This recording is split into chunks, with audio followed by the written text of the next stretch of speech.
दूसरा है सूचना का अधिकार जो भारत सरकार ने दिया, आरटीआई। अगर आप अच्छे अधिकारी हैं तो आपका फर्ज बनता है कि आपके ऑफिस में सूचना के अधिकार का प्रयोग ठीक तरीके से हो, केवल नाम का ना हो, ठीक से हो। आजकल सूचना के अधिकार का उपयोग रोकने के लिए गैंग बने हुए हैं। क्या करते हैं, जैसे मान लीजिए कभी खेल खेल रहा हूँ ना, सूचना के अधिकार से खेल के देखिए, ऐसी मजेदार चीज है, गजब चीज है, गजब। और सूचना के अधिकार का एक प्रयोग और इसी क्लास के एक बच्चे ने किया। इथिक्स में मैंने एक बार पढ़ाया कि इसका क्या महत्व है। एक लड़की का ज्ञान चक्षु खुल गया उससे, उसने कहा बस अब तो मैं देख लूंगी सब कुछ। तो हुआ ये कि वो जैन लड़की थी, तो मैं उसका नाम भी भूल गया, 3-4 साल पहले की बात है, उत्तर प्रदेश में कहीं की थी। अब समझिए कि ये मोहल्ला है जहां वो लोग रहते हैं, जैन परिवार बहुत सारे रहते हैं। ये मुख्य सड़क है और यहाँ से एक रास्ता है जहां से वो जाते हैं, एक ही रास्ता है। सब वहां से पैदल जाते थे मुख्य सड़क के लिए, फिर अपना यात्राएं होती थी। अब क्या हुआ कि इस सड़क पर करीब 8-10 दुकानें खुल गई कसाईयों की, मांस की दुकानें, बकरा, मुर्गा, मछली, वो सब।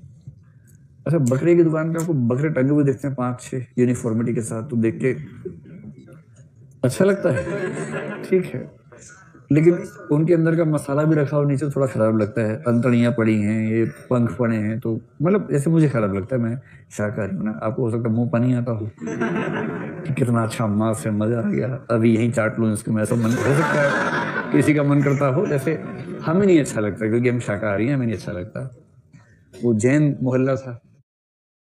अब जैन मोहल्ले के लोग बड़े परेशान थे, तो मैंने जिस दिन सूचना का अधिकार पढ़ाया, हम पढ़ेंगे टॉपिक नंबर 6 या 7 में पढ़ेंगे, तो उस दिन वो मेरे पास आई, उसने कहा सर ऐसी ऐसी समस्या है, क्या कर सकते हैं। मैंने कहा कुछ नहीं, अधिकारी को लिखिए, 10 रुपए का पेमेंट कीजिए वहां पर, ऑनलाइन या ऑफलाइन, और लिखिए कि सूचना के अधिकार के तहत मैं निम्नलिखित सूचनाएं चाहती हूँ। मैंने कहा आपको डर तो नहीं लगे अपने नाम से करने में? बोले डरने की बात नहीं है, क्योंकि जीना मुश्किल है पूरे मोहल्ले का, किसी को आगे आना ही पड़ेगा, तो मुझे डर नहीं है, अपने नाम से लिखूंगी एप्लीकेशन। मैंने कहा बस फिर, नहीं तो किसी और के नाम से लिख दो। कई लोग ऐसा करते हैं, घर के नाम से लिख देते हैं, या ईमेल नंबर देते हैं, केवल ईमेल आईडी दिया तो उस पर जवाब आता है। वो साहस वाली लड़की थी, उसके मेरे नाम से लिखा। फिर पूछा सर किसको भेजना है? मैंने देखो कोई ना समझ में आए तो भेजो एसडीएम को, वो ना समझ में आए तो भेजो डीएम को, बात खत्म। उसकी जिम्मेदारी है उसके बाद, क्योंकि डीएम पूरे जिले का मुखिया है, तो डीएम की जिम्मेदारी होगी कि उसका ऑफिस सही ऑफिस को भेजे, 3 दिन के अंदर भेजना पड़ेगा। तो उसने सीधे डीएम को लिखा, माननीय जिलाधीश महोदय, सूचना के अधिकार के अंतर्गत कृपया निम्नलिखित सूचनाएं प्रदान करने का कष्ट करें। मैंने कहा खुद को कलेक्टर समझ के ही लिखना है, बहुत सविनय निवेदन है, प्रणाम है, आपको ये सब नहीं करना है, अधिकार से लिखना है। निम्नलिखित सूचनाएं प्रदान करने का कष्ट करें। नंबर 1, इस सड़क पर कसाईयों की कुल कितनी दुकानें हैं? मैंने कहा बताना मत कुछ, केवल पूछना उनसे। नंबर 2, क्या ऐसी दुकानों के लिए किसी लाइसेंस की आवश्यकता होती है या नहीं? नंबर 3, यदि होती है तो जिन जिन दुकानों को लाइसेंस दिए गए कृपया उन सबके लाइसेंस की फोटोकॉपी संलग्न करें, और मैं उसके लिए फोटोकॉपी की कीमत अदा कर रही हूं। उसमें अदा करना पड़ता है, 2 रुपए पर पेज होता है, वो पे करना पड़ता है उसके लिए।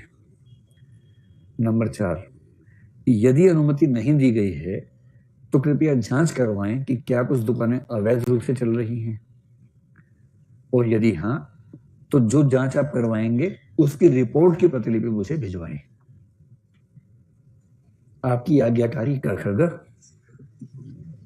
और ये आगे करने लिखा, मतलब साथ में 10 रुपए का वो जो पोस्टल ऑर्डर है वो लगाया, भेज दिया कलेक्टर के ऑफिस में, इतना ही किया। फिर 5-6 दिन बाद एसडीएम का फोन आया उसके पास, फोन नंबर था उस पर। उस एसडीएम से पहले वो मिल चुकी थी एक बार कि सर ऐसे दिक्कत है, उसे बता दिया था कि चलो चलो चलो, तुम्हें नहीं खाना ना खाओ, जो खा रहे खाना दो उसको। अब उस एसडीएम ने फिर से फोन किया, बहुत मोहब्बत से बात की उससे कि अरे बेटा आप उस दिन आए थे, हाँ बेटा मैं ध्यान, आओ बेटा किस दिन ऑफिस में बात करते हैं बेटा। तो उसने कहा ठीक है सर, मैं कल आ जाती हूँ। फिर नेक्स्ट डे गई ऑफिस में, पूरा ऑफिस स्वागत करने के लिए बाहर खड़ा हुआ था, आइए आइए आइए, अब सब आप सर आपका वेट ही कर रहे हैं, आइए प्लीज आइए, आप आइए।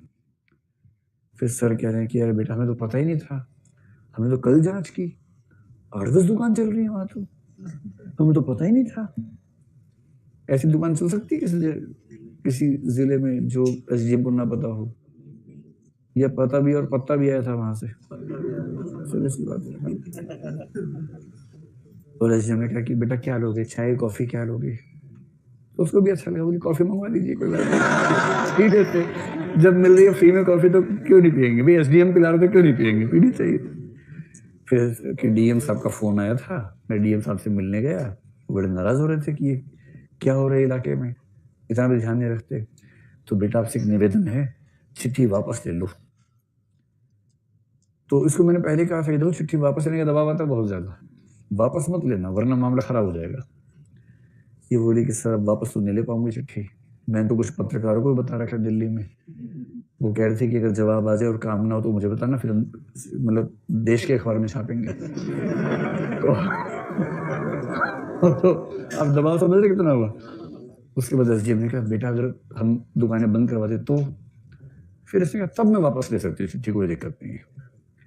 अगले 3 दिन में सारी दुकानें बंद हो गई, एकदम बंद, पूरी गली साफ। और उसके बाद एसडीएम ने फिर बुलाया, गनीमत है कि इसने नहीं कहा कि आप घर ही आ जाओ, मैं फ्री नहीं हूं उस समय।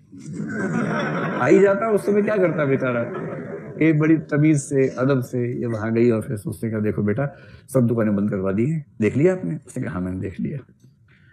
तो बेटा वापस ले लो एप्लीकेशन, डीएम साहब बहुत तनाव में है। तो उसने कहा ठीक है सर। फिर एप्लीकेशन एक और लिखी कि मैंने जो सूचनाएं मांगी थी मुझे अन्य स्रोत से प्राप्त हो गई हैं, अब मुझे इसकी आवश्यकता नहीं है, कृपया उस पत्र को खारिज समझें। सर साइन किया, वो पत्र गया, डीएम ने राहत की सांस ली, एसडीएम ने राहत की सांस ली, दुकान वालों ने अलग जगह ढूंढ ली अब कहाँ लगाएं। ये ताकत है सूचना के अधिकार की।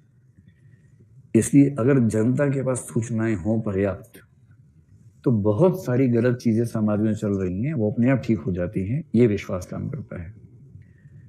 अभी आप सबके चेहरे पर जो भाव आ रहा है मैं समझ रहा हूँ कि आज ही मैं भी लिखता हूँ, 10 ही रुपए की तो बात है, आज ही लिखता हूँ।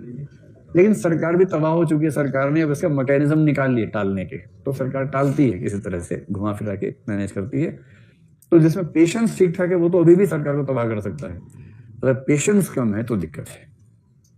मतलब पहली बार में क्या बोलेंगे, 30 दिन का समय है, फिर जवाब आएगा आपका पत्र लोक हित में नहीं है, इससे कोई लोक हित नहीं सध रहा, इसलिए सूचना नहीं दी जा सकती। अब इसकी अपील करनी होगी, अपील वाला जवाब खराब से देगा, सेकंड अपील करेंगे, तो सेकंड अपील में जाके चीजें ठीक होने लगती हैं, लेकिन उतनी पेशेंस कम लोगों के पास है ना। और जिनके पास ज्यादा है उनमें से कुछ की हत्या हो गई, क्योंकि वो सरकार के जो गैंग चल रहे हैं ठेकेदारों के, उन पर खतरा आता है। तो मैंने पहले कहा इंटीग्रिटी ज्यादा है तो खतरा है, थोड़ी दिक्कत आती है।